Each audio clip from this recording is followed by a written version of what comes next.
వీరభద్రకాళి మాత నమో నమ. ప్రజలందరికీ కొత్త సంవత్సరం శుభాకాంక్షలు. యాక్చువల్గా మనకి బ్రిటిష్ వాళ్ళు పెట్టింది జనవరి 1 కానీ ఇంకా మనం దీంట్లో జీవించేసినాం కాబట్టి సుమారు ఒక 150 ఏళ్ళ పైన అయిపోయింది కాబట్టి మనం ఇంకా దీన్ని అలవాటు చేసుకున్నాము.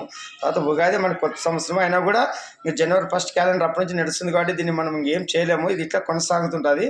కానీ మనకి ఉగాది కొత్త సంవత్సరం. కానీ ఈ శుభాలు ఈ సంవత్సరం అంతా భక్తులందరూ బాగా అన్ని శుభాలు జరగాల. వీరభద్ర ఉడుకుందిన స్వామి భద్రకాళి మాత రూపంలో ఇంకా కలియుగంలో దుష్ట శిక్షణ శిష్య రక్షణ చేయడానికి వస్తున్నాడు. మీకు అన్ని అర్థమవుతుంది. సూర్యచంద్రులు, ఇంద్రదేవుడు, వర్ణదేవుడు, వాయుపుత్ర, అగ్నిదేవుడు, ముక్కోదేవుడు, నవగ్రహ దేవతలు, తిమిదేవతలు, పంచభూతాలు వీళ్ళ నుంచి మనం రుణపడి ఉంటాం. వీళ్ళు ఇస్తేనే శక్తి మనం ఈ శరీరం మెలుగుతుండదు. కాబట్టి వీళ్ళని ఎప్పుడు ఒక నమస్కారం వేసి నేర్చుకోండి. ఎక్కడ పోయినా ఫస్ట్ మనం మార్చుకోవాలి. శాకారానికి అలవాటు పడాలి. ఎంత శాకారంతో ఉంటే అంత శరీరాలు వెలుగుతావు. చూడు, పూర్వం మన పెద్దలు 89 ఏళ్ళ పైన ఉంటుండే. ఎందుకంటే వాళ్ళకి డబ్బు లేక తినలేక వాళ్ళ ఆరోగ్యాలు ఉన్నారు. ఇప్పుడు మనకు డబ్బు ఎక్కువ తిని బాగా తొందరగా కర్మ స్టార్ట్ అయ్యి ఆరోగ్యాలు ఆయుష్లు క్షీణించి ఇది చేస్తున్నాం. మనం అది మాంసం తింటే కండ వస్తుంది, ఏం రాదురా, రోగం వస్తుంది, తర్వాత దరిద్రం వస్తుంది, తర్వాత ఆయుష్లో అన్ని ఆరోగ్యాలు క్షీణిస్తాయి. ఇది తెలుసుకోండి.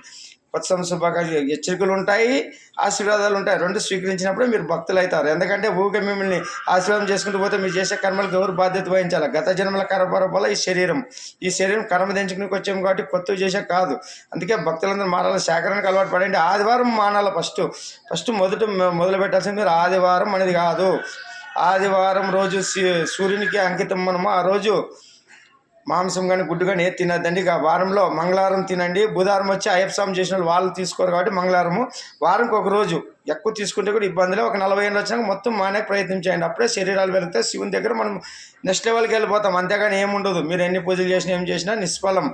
తాత్కాలిక ఉపశమనాలు మాత్రమే ఉంటాయి. జై భద్రకాళి మాత నమో హరి ఓం.